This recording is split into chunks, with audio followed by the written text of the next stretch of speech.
결론적으로 유치권의 80% 정도는 집행관의 현황조사 보고서 기재만 확인해 보더라도 깨뜨릴 수가 있습니다.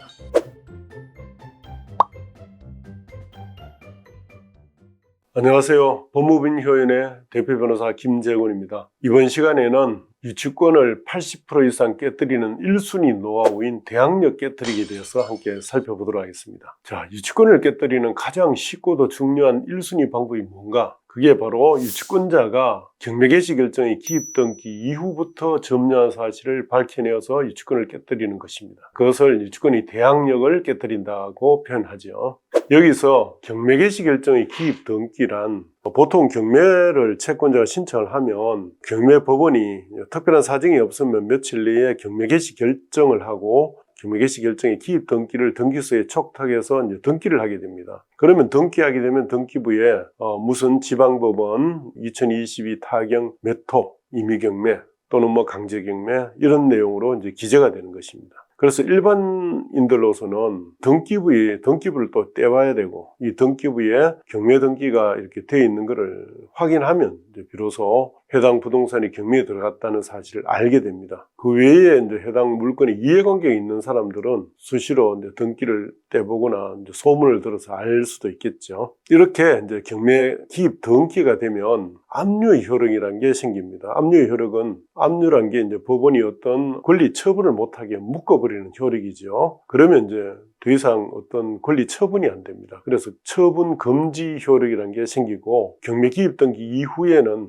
새로운 권리관계를 설정하지 못하게 됩니다. 그 새로운 권리관계에 유치권이나 다른 권리도 다 포함되겠죠. 결국 유치권자가 경매개시 결정의 기입 등기 이전부터 점유한 사실이 있다면 매수인이나 건조당권자 등에 대해서 이제 대항력을 가져서 유치권을 주장할 수 있게 되지만 경매 기입 등기 이후부터 점유했다면 대항력이 없어서 유치권을 주장할 수 없게 되는 것이죠. 그렇다면 경매의 매수 희망자 입장에서는 유치권자가 경매개시 결정의 기입 등기 이전부터 점유했는지 여부를 어떻게 하면 확인할 수 있을까요? 경매 절차의 이해관계인이 아닌 일반 응찰자로서는 경매 물건이 공고가 되는 시점에서 비로소 유치권이 있는 물건을 알게 됩니다. 근데 공고 시점보다 적어도 7개월 내지 10개월 이전에 경매 기입 등기가 됩니다. 그러니까 그 시점부터 유치권자가 과연 점유를 해왔는지 이는 단순한 경매 입찰 희망자 입장에서는 알기가 거의 불가능합니다. 그런데 유치권자가 경매 개시 결정의 기입 등기 이전부터 점유했는지 여부를 알 수 있는 아주 중요한 경매 기록이 있습니다. 그것이 바로 집행관이 작성한 부동산 현황조사 보고서입니다.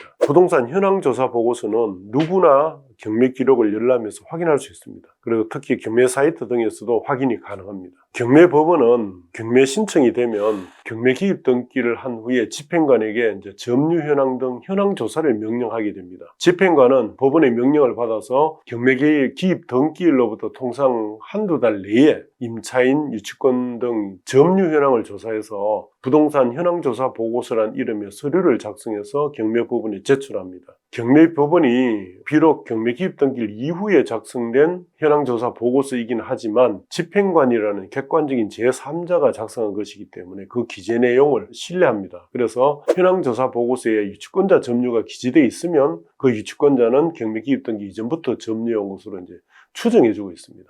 비록 부동산 현황조사 보고서는 경매 기입 등기일 이후 한 달 내지 2달 이내에 이루어지긴 하지만 경매 이해관계인이 아닌 집행관이 통상 수차례 현장을 방문해서 점유 현황을 조사한 내용을 기재한 것이기 때문에 그 객관성이 이제 담보되는 겁니다. 따라서 이제 집행관의 현황조사 보고서의 기재는 법원이 믿을 수 있는 가장 객관적인 증거가 됩니다. 그래서 현황조사 보고서에 이제 유치권자의 점유 사실이 기재되어 있지 않으면 특별한 사정이 없는 한 유치권자는 경매 기입 등기 이후에 점유를 시작한 것으로 봐서 유치권을 인정하지 않는 것이 판례의 경향이라 할 것입니다. 자, 경매 기입 등기일 이후에도 점유하고 있지 않다면 그 이전부터 계속해서 점유했다고 이제 볼 수 없기 때문이죠.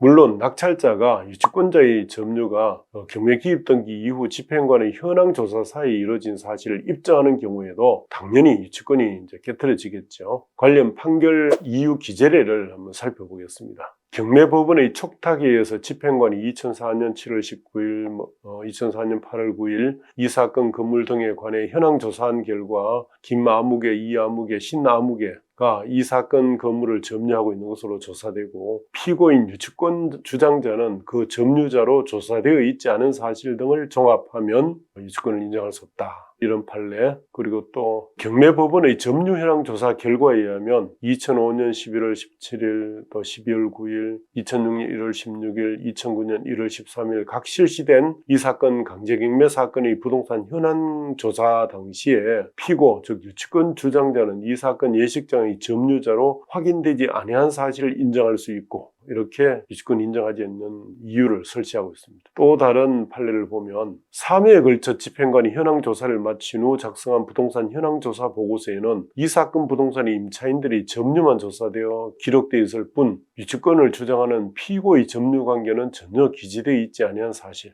피고가 현수막을 걸어두기 시작한 시점이나 장소에 대해 전혀 소명하고 있지 못하는 사실 등을 인정할 수 있고 이런 판결 이유를 들고 있습니다. 그리고 감정평가서의 기재도 집행관의 부동산 현황조사서 기재와 더불어 법원이 경매기입 등기 이후의 점유인지 여부를 확인하는 기준으로 고려하는 경우가 많습니다. 따라서 감정평가서의 기재도 확인해 주장하는 것이 이제 필요하겠죠. 감정평가서 기재를 원용한 판례를 보면 집행관이 현황조사 시 임대차 관계 및 점유 부분에 관해 법원에 신고할 것을 안내하는 안내문을 부착했음에도 4개월여 지난 시점에 비로소 유치권 신고를 한 사실, 감정평가사가 현장을 방문하고 작성 제출한 감정평가서에도 이 사건 부동산의 임차관계 등 점유는 없는 것으로 조사된 사실이 각 인정되는 바 라고 해서 유치권을 인정하지 않았습니다. 나아가 이제 부동산 현황조사 보고서나 감정평가서에 첨부된 현황사진,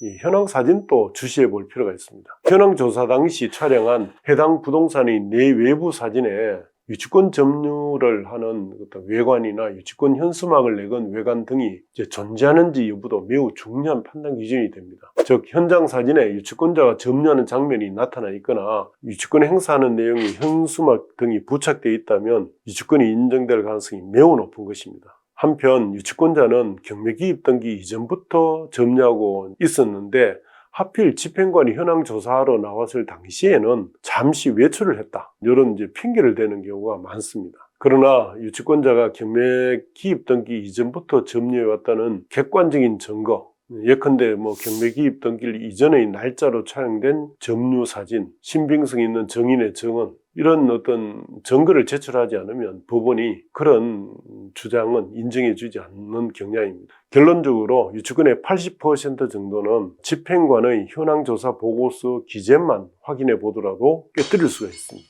즉 유치권자가 실제 채권이 있고 현재 점유를 하고 있다 하더라도 현황조사 보고서에 유치권자 점유가 나타나지 않는다면 경매기입 등기 이전부터 점유하지 않은 것으로 보아서 배항력이 없다고 보는 겁니다. 반면 현황조사 보고서에 유치권자의 점유 사실이 기재되어 있다면 유치권이 인정될 가능성이 매우 높습니다. 그래서 가능한 이런 물건은 응찰하지 않은 것이 이제 좋겠죠. 그래도 응찰하겠다면 철저히 권리 분석을 하고 현장 확인을 꼼꼼히 한 후에 입찰 여부를 결정하는 것이 바람직하다 할 것입니다. 이상 유치권을 깨뜨리는 최선순위의 1순위 방법으로 부동산 현황조사 보고서와 감정평가서의 기재 그리고 첨부된 사진 영상을 통한 유치권의 대항력 깨뜨리기 방법에 대해서 알아봤습니다. 이 방법만으로도 무려 80% 이상의 유치권을 깨뜨릴 수 있기 때문에 경매로 유치권 있는 물건에 투자하고 싶은 분들로서는 제일 먼저 이 방법을 활용하는 것이 좋겠습니다.